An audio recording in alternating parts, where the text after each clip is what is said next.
Hello, everyone, and welcome to my independent reading topic discussion on Detective Comics #1, Volume 2, from when they completely relaunched the DC Universe from the ground up. This is a great story from Tony Daniel. It's a Batman story. Tony Daniel is best known for his work with Nightwing, Teen Titans, Deadshot, and obviously this Batman relaunch. This is a great story. It really showcases a young Batman who hasn't quite learned all of Joker's tricks, but isn't brand new. He's still a great detective.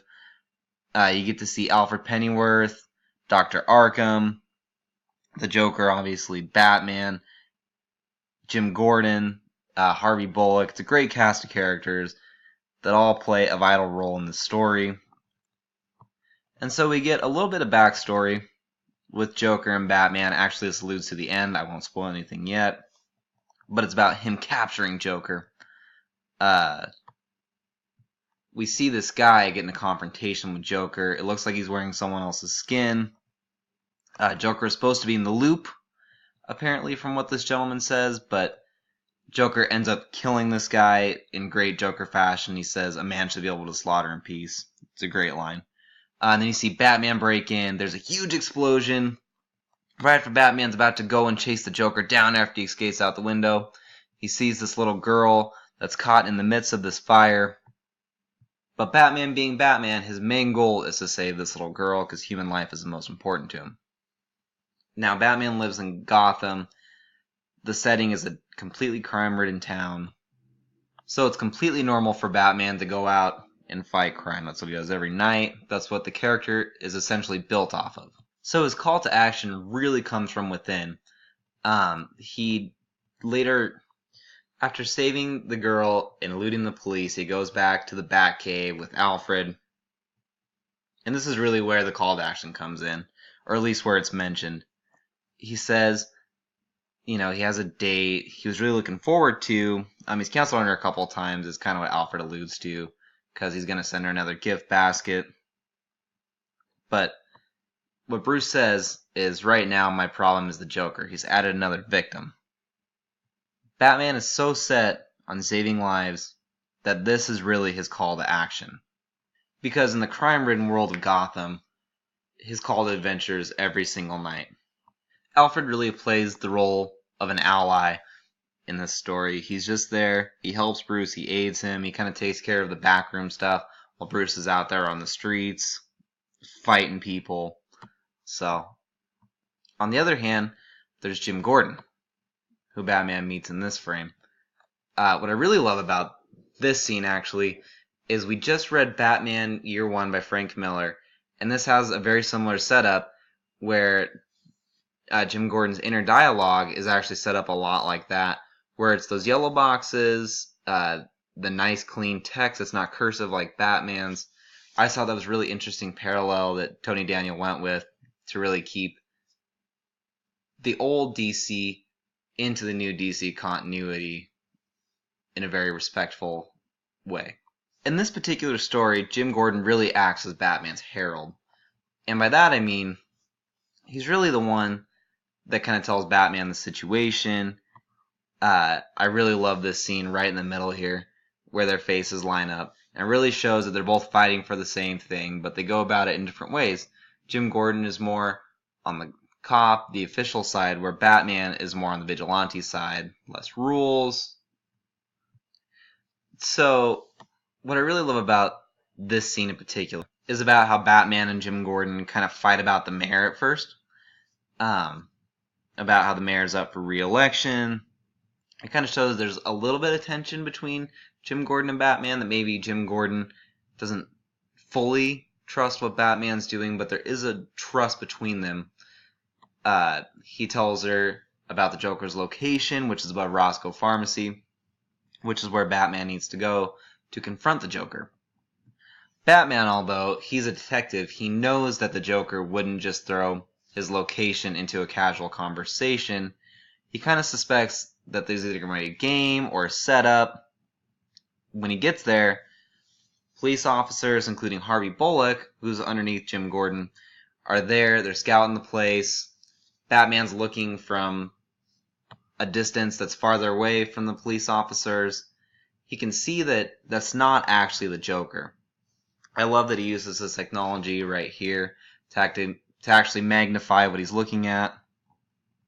The police get closer to what they think is the real Joker, but it's obviously a doll. It explodes, there's a bomb, Batman crashes down to the ground, and his first inkling isn't about his own personal safety.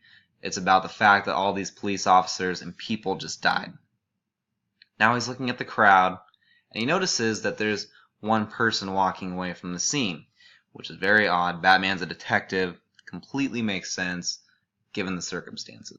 Batman goes to confront the Joker as Joker's getting onto a train. He actually throws a batarang at him, but Joker throws out this gas that covers the bus. Batman fans the gas away from the people that are in the train, and they get into a fight.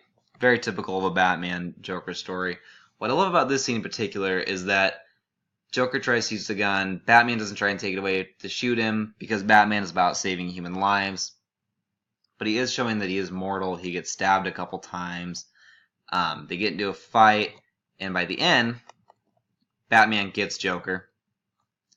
All the while, Joker's saying that he's committed a lot of crimes, essentially, but what Batman's accusing him of, he's not responsible for that.